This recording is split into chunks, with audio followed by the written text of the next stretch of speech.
No. Right, we know Randy's not coming, right? Okay, so let's go ahead and call this meeting to order at 6:01.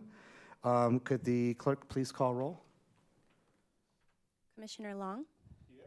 Commissioner Madrid is absent. Commissioner Thomas? Here. Vice Chair Diedrich? Here. Chair Ledoux?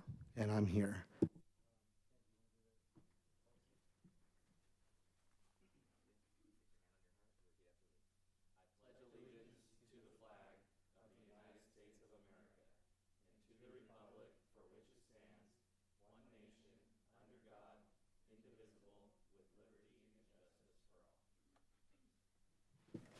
Thank you, Ben. All right, so something unusual for tonight's meeting. We do have a presentation tonight, item number 4. Could the Community Development Director please introduce this item? Thank you, Chair, members of the Planning Commission, public.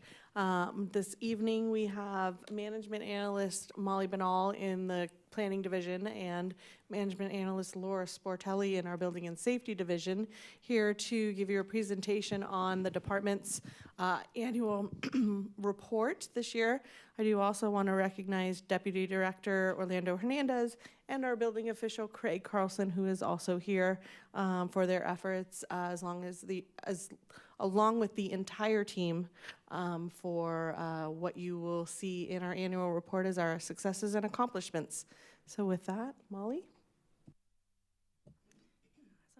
Awesome. Thank you, Cheryl, and thank you, commissioners, for allowing us to present to you tonight. We're very excited to show you all the efforts that we've put together over the past year.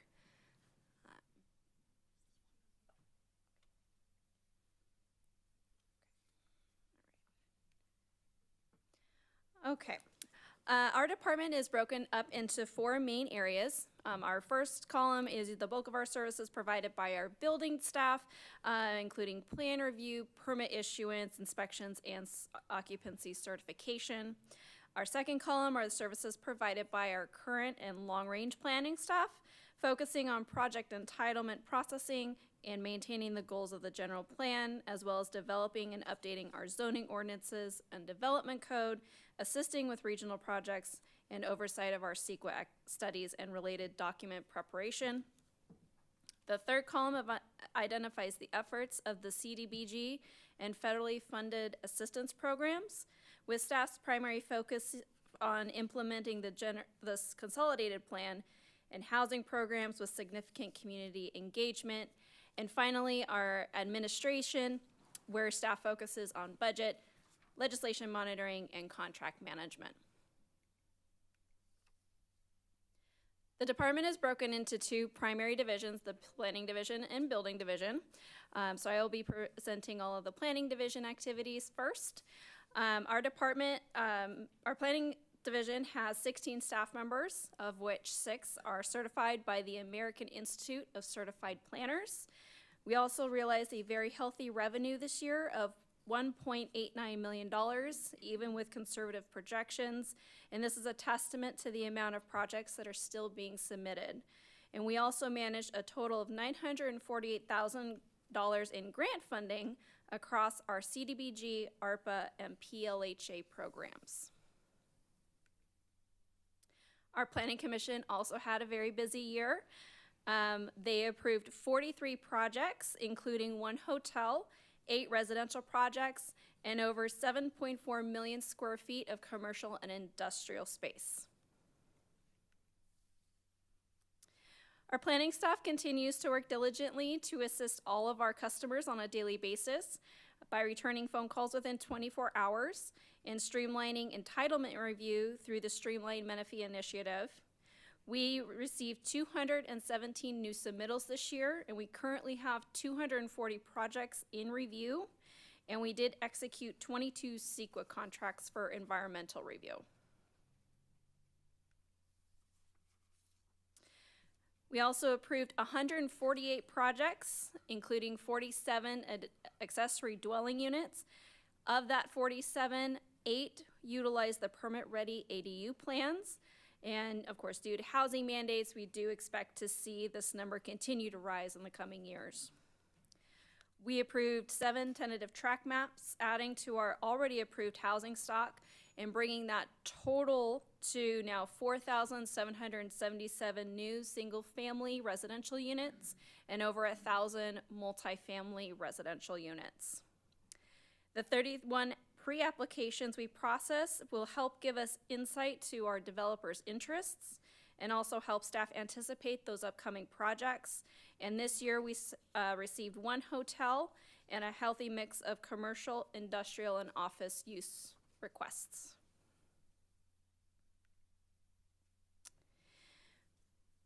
Currently, we have 27 major projects in review with a heavy focus on industrial development with over 9 million square feet currently in entitlement, 2 hotels, and 13 new housing subdivisions.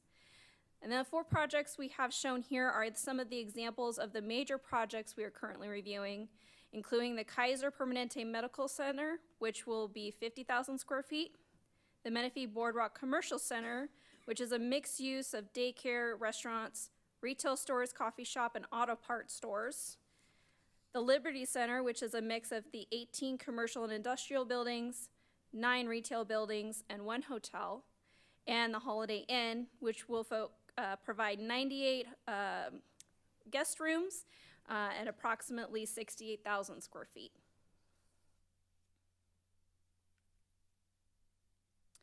Our Community Development Block Grant is responsible for implementing grant programs that assist our residents. The city receives an annual allocation of funds from the U.S. Department of Housing and Urban Development, or HUD, based on the city's total population, people in poverty, and overcrowded units. These funds are distributed by our Citizens Advisory Committee among several subrecipients, such as the Boys and Girls Club and Assistance League of Temecula Valley. The Single Family Minor Home Repair Grant Program, which is funded by the American Rescue Plan for income-qualified non-seniors, assisted 7 residents last year. And our First-Time Home Buyer Assistance Program, which is funded with the Permanent Local Housing Allocation Funds from HUD.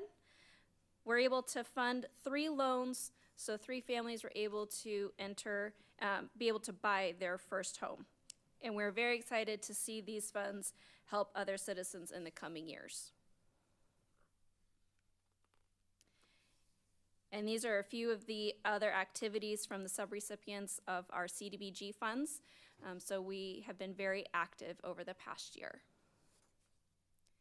And for our building, I will give it over to Laura. Can I ask a quick question? Yes, of course. Where's the Kaiser? I forgot where the Kaiser Medical Center is going to be. Where's it going to be located? Thank you, Commissioner. It is proposed at the corner of Encanto and Rouse, just north of the Evans Brown Mortuary.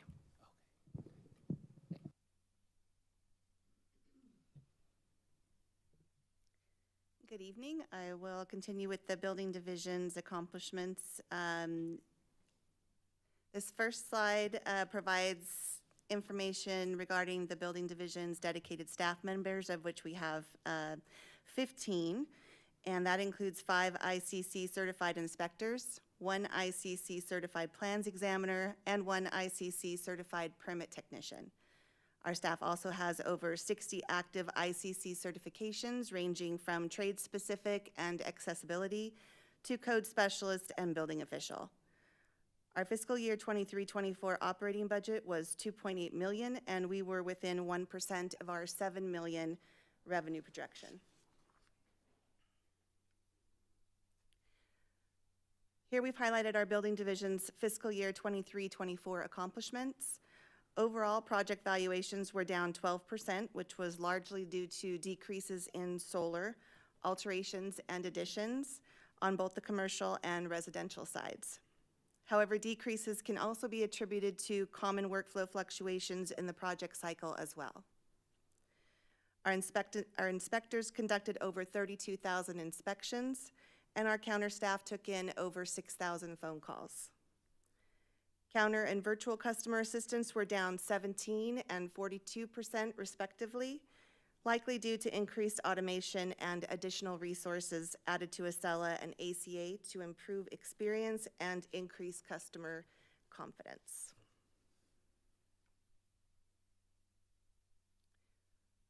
With the exception of fiscal year 22-23, our 5-year trend shows relatively consistent decreases in the total number of permits issued per year, with slight fluctuations around fiscal year 2021.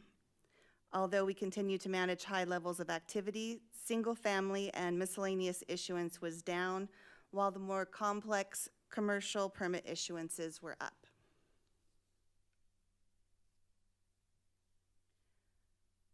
Of our $500 million total project valuation, $353 million was attributed to single-family projects. With the 13 new housing communities shown here, we had 15 active tracts under construction, and we issued 849 occupancies.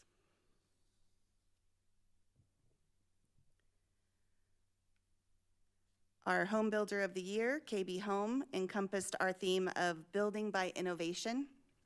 They partnered with the Department of Energy, Southern California Edison, and others who will test and measure the energy efficiencies of the Shadow Mountain microgrid communities of Durango and Oakshade against traditional residential solar communities and explore how to meet the requirements of future energy codes with all electric homes. The Durango and Oakshade communities consist of 219 homes that are designed to decrease energy usage by 40%. These homes include several innovations such as EV chargers and backup batteries, and they feed into a self-supporting energy system that powers each neighborhood with a community battery and has the capability to operate independently during a power outage. $28 million of our total project valuation for fiscal year 23-24 was attributed to new commercial projects, and the total square footage of projects in review was 799,450.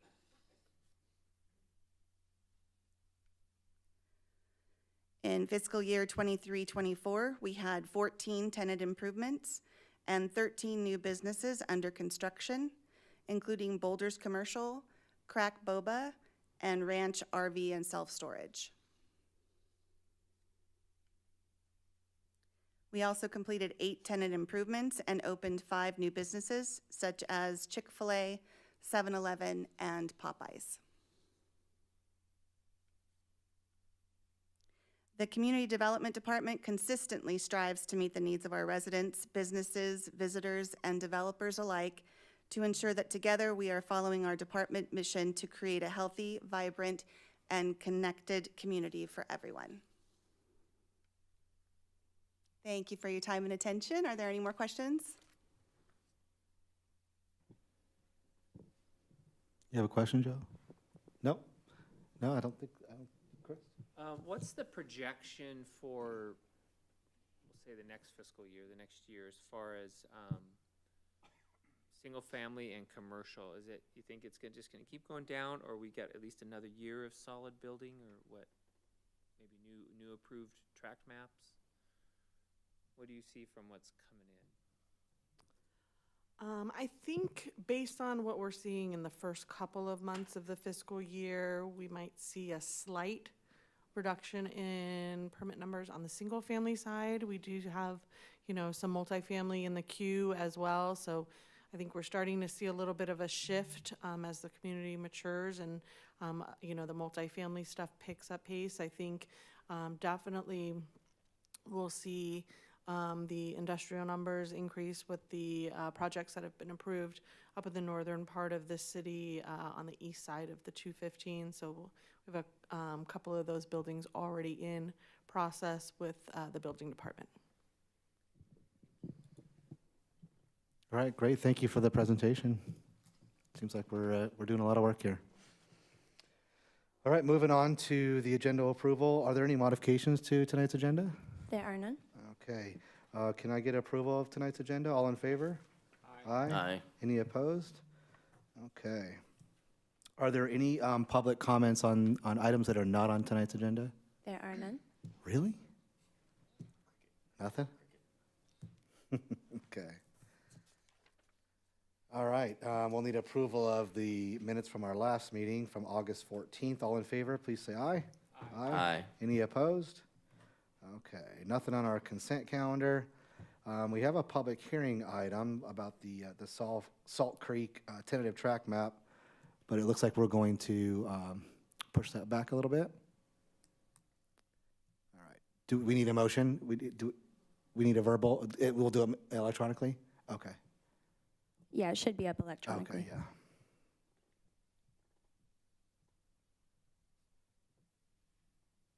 So we're pushing that to October 9th, it looks like.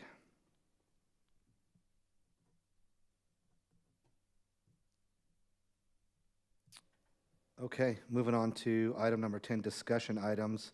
We're talking about the Planning Commission 24-25 meeting schedule. Could the Community Development Director please introduce this item?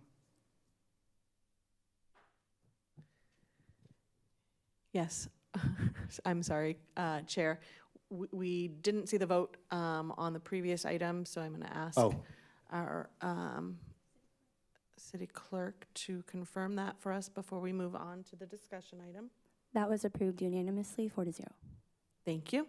And then I will also turn it back over to our city clerk for the discussion item regarding Planning Commission meetings and holidays. Good evening, Chair, Commissioners, and staff. With the holiday closure at City Hall, both this year and next year, it is staff's recommendation to cancel the November 27th, 2024, December 25th, 2024, November 26th, 2025, and December 24th, 2025 Planning Commission meetings. You guys don't want to meet on Christmas Day? Okay. We could all come in our jammies. Just a thought. Do we need to vote on that, or yes? Can we do it verbally? Yeah, we can do it verbally. Okay, so all in favor to cancel meetings for those dates, say aye. Aye. Aye. Any opposed? Okay.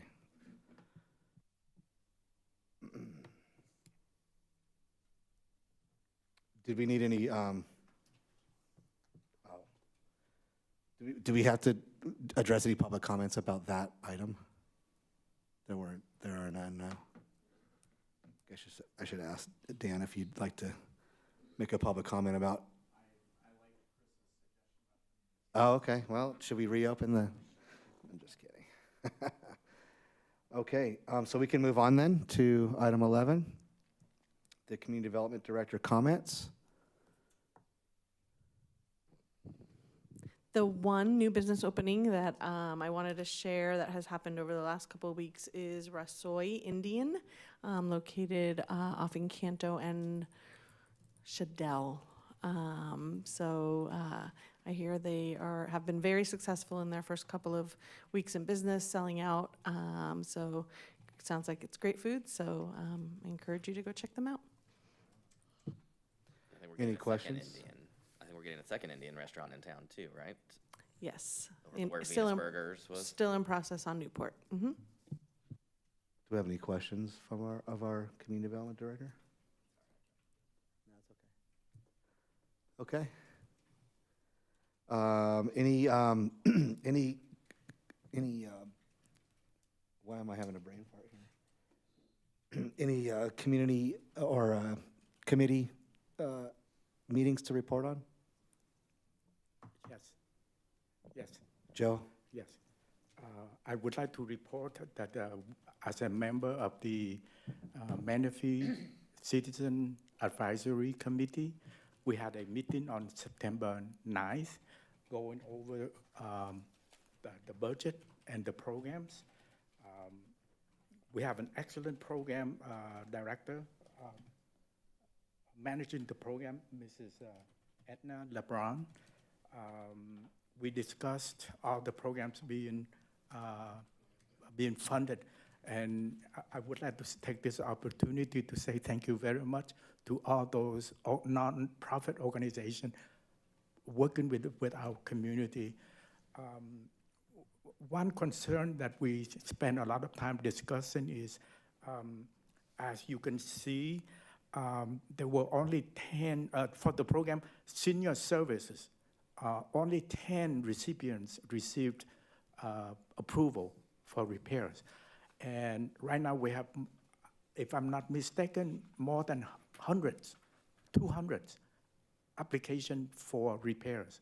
So we're gonna have to put together ways to find, we have to find ways to get more funding for that particular program, especially after a few days ago, heavy rainstorm. So the program is expecting many more applications coming. So that's one thing I would like to report back to you. Thank you. Thank you. All right, any future agenda items for us?